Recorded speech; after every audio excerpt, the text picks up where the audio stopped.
अब हम देखते हैं question based on the multi vibrator. तो क्वेश्चन है हमारे पास, consider the following two statements. Statement 1 is a stable multivibrator can be used for the generating square wave and statement 2 is bistable multivibrator can be used for storing the binary information and option given है हमारे पास। Option A है only statement 1 is correct, option B है only statement 2 is correct, option C है both the statement 1 and 2 are correct, option D है both the statement 1 and 2 are not corrected। तो देखते हैं हम इसका सॉल्यूशन।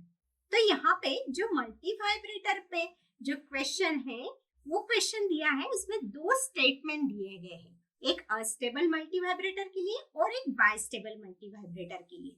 तो जो अस्टेबल मल्टी वाइब्रेटर के लिए स्टेटमेंट 1 है वो कहा गया है कि अस्टेबल मल्टी वाइब्रेटर जो है वो हमें स्क्वायर वेव जनरेट करने के लिए यूज होती है। स्टेटमेंट 1 गिवन है हमारे पास, अस्टेबल मल्टी वाइब्रेटर जो है वो यूज होती है जनरेट करने के लिए square wave. Square wave generate करने के लिए आप अस्टेबल मल्टी वाइब्रेटर यूज करते हैं। और स्टेटमेंट 2 जो है वो है बाइस्टेबल मल्टी वाइब्रेटर के लिए।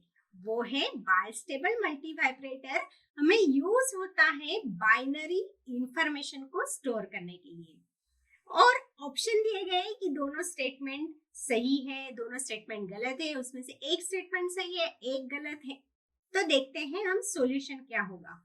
तो मल्टी वाइब्रेटर में ये रहता है कि अस्टेबल मल्टी वाइब्रेटर जो रहता है वो हमेशा स्क्वायर वेव जनरेट करने के लिए यूज किया जाता है, और जो बाइस्टेबल मल्टी वाइब्रेटर रहता है वो हमें बाइनरी इंफॉर्मेशन स्टोर करने के लिए यूज होता है।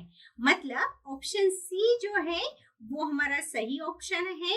That is the option C में हमें दिया गया है कि both the statement 1 and 2 are the correct.